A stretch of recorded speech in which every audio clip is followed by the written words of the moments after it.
વાત કરીએ હવે સુરતની કે જ્યાં શહેરમાં ગુનેગારોને નથી કાયદાનો ભય।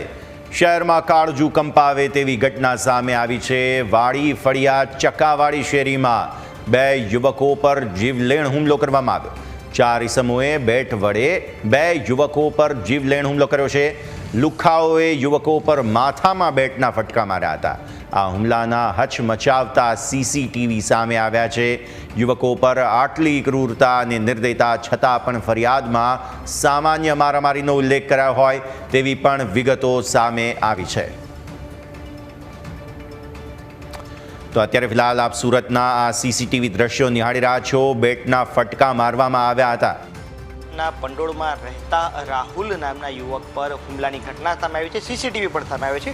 સીધા દ્રશ્ય જોઈ શકો છો। આજે રાહુલ છે તેમને માથામાં ઈજા થઈ છે। હાલ તેમને અઠવા પોલીસ સ્ટેશનમાં ફરિયાદ આપી છે, પરંતુ હળવી કલમોનો ઉલ્લેખ કરાયો છે। રાહુલ સાથે વાત કરીશું। રાહુલ, શું ઘટના બની હતી? કઈ રીતે તમે ત્યાં પહોંચ્યા અને કેમ તમારા પર હુમલો થયો?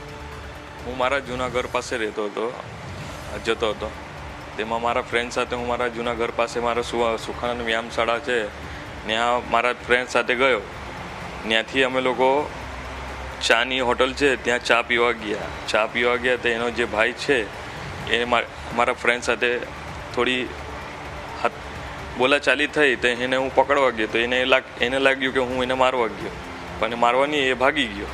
ને ભાગી ગયો તો અમે ચા પીને થોડા આગળ નીકળ્યા મંદિર પાસે। તેના ભાઈને બોલાવીને અમારા પર ડાયરેક્ટ જાનલેવા હુમલો કર્યો। કેટલા લોકો હતા? કયા કયા હથિયારો હતા એમની પાસે? એમની પાસે ટેનિસની બેટ હતી અને બીજા હોકી જેવું કંઈ હતું, હથિયાર જેવું। ને મારા પર ડાયરેક્ટ હુમલો કર્યો એટલે હું બેભાન થઈ ગયો ત્યાં જ। મારા ફ્રેન્ડને પણ બહુ માર્યો। કેટલા લોકો હતા જે મારવાવાળા હતા? એને કોણ છે આ લોકો? માથાભારે છે કે? માથાભારે જ છે એ લોકો। માથાભારે છે ને બુટલેગરો છે, દારૂના અડ્ડાઓ ચલાવે છે ને ખોટું બધું ગંદુ કામ કરે છે સુખાનંદ વ્યાયામશાળામાં સુવર્ણ પેલેસના બાજુમાં।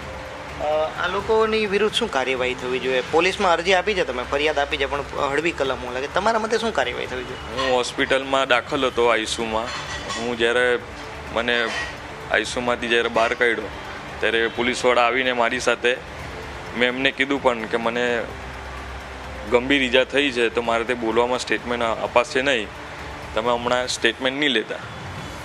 તે મારું કંઈ સાંભળ્યું નહીં। એ લોકો મારા તે વાતચીત કરીને સ્ટેટમેન્ટ લીધી તો પણ મેં એને ના પાડી એ લોકોને, પણ એ લોકોએ સ્ટેટમેન્ટ મારા પાસે લીધી।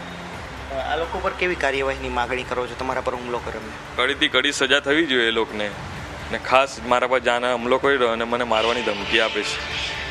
જે ચોક્કસથી એટલે કે સુરતના યુવક પર જે પ્રકારે જીવલેણ હુમલાની ઘટના સામે આવી છે તે યુવકની માગણી છે કે કડકમાં કડક સજા જે જવાબદાર લોકો સામે થવી જોઈએ, કડક કાર્યવાહી થવી જોઈએ। જીવલેણ હુમલાની જે કલમો છે તે પણ આ ફરિયાદમાં ઉમેરાવી જોઈએ તેવી માગણી છે યુવક દ્વારા કરવામાં આવી રહી છે। હાલ તો આ ઘટના જે ખૂબ ધૃણાસ્પદ છે તેના સીસીટીવી પણ સામે આવે છે, ત્યારે હવે જોવાનું એ રહે છે કે પોલીસ આ ઇસમો સામે કેવી કાર્યવાહી કરે છે। કેમેરા પર્સન કેસી વઘાસિયા સાથે મિત્રો પાપરા, ન્યૂઝ કેપિટલ, સુરત।